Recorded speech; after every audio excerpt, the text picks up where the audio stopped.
Ladies and gentlemen, welcome back to Tiny Blue Games. My name, of course, is Seesaw Chris, and today we're talking about a game that I haven't actually talked about much on this channel before, and that's because it's a game that I played a lot before I even had this channel, which in my mind seems like such a long time ago now, but I mean, it is a long time ago that I played this game, and I haven't played it for 6 or 7 years, and that game is World of Warcraft. Now, this is an MMO that's probably one of the most popular MMOs on the market. Even today, it was extremely popular several years ago when it was up like at 10 or 12 million subscribers, but has remained a consistent staple in the MMO market, as well as sort of something that a lot of games strive to be still. Despite the fact that it is quite dated in a lot of senses in terms of combat, in terms of, what you do at endgame, the leveling process and all that, it does provide a very specific type of MMO for players, and it is something that people, although they try and play new games, always seem to find themselves coming back to in a lot of senses. Now, I've actually not played the game in 6 years. I haven't come back because it does have a larger barrier to entry than a lot of games that I've played in the past. Like when I go back to Maplestory or something like that for like a couple weeks, it's pretty easy because it's a free game. It's really easy to jump back in. World of Warcraft, it's an expensive game to play, so you have to get the newest expansion, you have to go ahead and get your subscription going. I mean, obviously you can try the free level 20 experience, but that's not really playing the game. I mean, obviously you can do it and just check it out, but to really immerse myself in it, I had to go full hog and try it out. So this video is going to be me sharing my thoughts on coming back to World of Warcraft after 6 or 7 years and trying it. For those of you who are subscribed to this channel, don't worry, that doesn't mean there's going to be like no Guild Wars 2 content or other content like that coming to the channel. It's just something that I thought I would try. It's a really good time to try it as it is leading up to an expansion, and that's always a very exciting time in any game you play. It's a very fun time to join the hype and all that, so I'm having a lot of fun that way as well. So let's get into it. What's the biggest thing about World of Warcraft that's changed? Well, for me, the biggest problem with World of Warcraft has always been the subscription fee. I've never wanted to return because the idea of paying a subscription fee didn't appeal to me. I know it's not necessarily a large amount of money, especially when you compare it to going out for like one evening or buying a game every so often.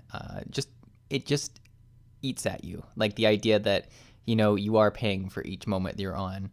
Whereas with Guild Wars 2, you actively choose when you think you're going to pay for something. Like, yes, you have to pay for expansions or the base game or whatever. But after that, it's, do you like this mount? Do you want to pay for this mount, right? It's a different thought decision. So that was one of the initial things that was really troubling to try World of Warcraft again.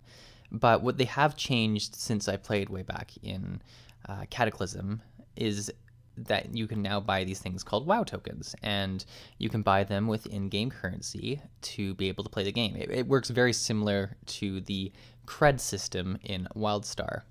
And this is a great thing because it allows players who make enough money in-game that they can pay off their subscription for a few months. And it's kind of a fun thing to do. Obviously, some people won't want to do that because they want to save every, gold they earn in game for mounts and professions and all that. And then on the complete opposite spectrum, it allows people who make a lot of money in real life or, don't really want to spend time farming anything to actually go and pay real money to get gold in game. So I found that to be a really cool system. It's very interesting, and I'm going to have a video actually coming out in the next little while discussing how easy it is to acquire these WoW tokens, specifically from someone who's starting a new account, because I think a lot of people are interested in that question, because you do often get a free month of WoW when you buy, and if not, you get, obviously, that's your first sort of sub that you pay for 1 month. That's the lowest amount you can sub to the game for. So a lot of people who are questioning if they want to play the game, if they are able to make WoW tokens or not, that is kind of the interesting question, is can you do it in 30 days? So that's a video that I think will come up in the future, but I'm not ready for that yet. Now, talking about gold, the actual inflation in the game since I've left has been really crazy. Back when I played, I guess I played for half of Wrath of the Lich King and all of Cataclysm, so probably about 4 years in total. And throughout that time, I didn't notice the amount of gold change that much. There was inflation, obviously. There always is inflation in games and in the real world, but it was not very noticeable. When I ended Cataclysm, I had about 10,000 gold, which I, you know, was pretty top middle class kind of thing. Obviously, there was lots of people that were gold capped that had hundreds of thousands of gold, but as a average player, if you had 10,000 gold, you could easily raid. You could easily do a lot of standard things without ever worrying about gold. Turn to this day and age, and you're looking at hundreds of thousands of gold. The WoW token itself is about 200,000 gold, but a lot of people do have up into the millions of gold, which back in the day that would have been crazy, if not impossible. So it's definitely been a lot of inflation. From what I understand in reading, that's come from these sort of missions boards where you can get gold passively, and that kind of started in back in Warlords of Draenor, and it's something that they've sort of kept going into Legion, and I think will happen in Battle for Azeroth as well. So I am going to obviously look at that if I do continue, but it's been a very different thing dealing with like that large amount of gold. So it's been hard to get used to that. And speaking of things like that, getting used to seeing how big the numbers are has been really difficult too. Back in Wrath of the Lich King, you'd see like in the thousands or something like that, in the tens of thousands. Now you're dealing with DPS of millions, and it's just really hard to understand how much, what's a good hit, what's a bad hit, or how much more you've improved yourself. Obviously you can still do it. I find the numbers are just, they kind of numb the impact, and I'm very happy that they're doing a stat squish for the next expansion. In terms of playing this game, coming from obviously an action combat, I played Guild Wars 2, which is kind of a between action combat and tab targeting, and I've played WildStar recently as well, which is more full-on action combat. Coming back to strictly tab targeting is pretty hard in a lot of senses. And to be fair, they have branched out a bit. Two classes that have been added since I've played are the Monk and the Demon Hunter. And both of those classes are significantly more action combat than the other WoW classes. Now, don't get me wrong, they're still tab targeting, but they take a lot more mobility and stuff than other classes there do. So they're not action combat, they're just more mobile. The Monk has a roll and a sprint and a bunch of stuff like that. Because that's a big thing I miss from Guild Wars 2 and stuff, is the dodge roll, right? So that kind of fills that in. And then the Demon Hunter has double jumps and glides and leaps and all these different things that really make it feel a lot more mobile. So those two classes I found have been a step in the right direction. And it's kind of at this point now where, yes, action combat's probably the next step above tab targeting, but in a lot of situations, it's more of a preference thing for people too. Like, there are times where I'm nostalgic, right? And I want to go back to where I'm a healer and I'm just focused on casting spells on the right person at the right time and not dodge rolling all the time or lining up my heals. Like, there is something to be said about that. Specifically, I think actually in terms of PvP, because for all the good that action combat brings to PvP, where you're actively dodging things, actually actively moving out of things, it makes it really difficult to see your impact and what's impacting you. Because you could just very easily be standing in AoE that's from another person or that's from another fight. Whereas in this kind of PvP, it's mostly people who are actually shooting at you or actually attacking you, and you're actually attacking one individual person, which I find a lot more easy to read and understand what's happening. More to that, and this is the big one that I've been excited about, is the amount of different types of PvP in the game. Playing Guild Wars 2, you know that there's SPVP and World v World.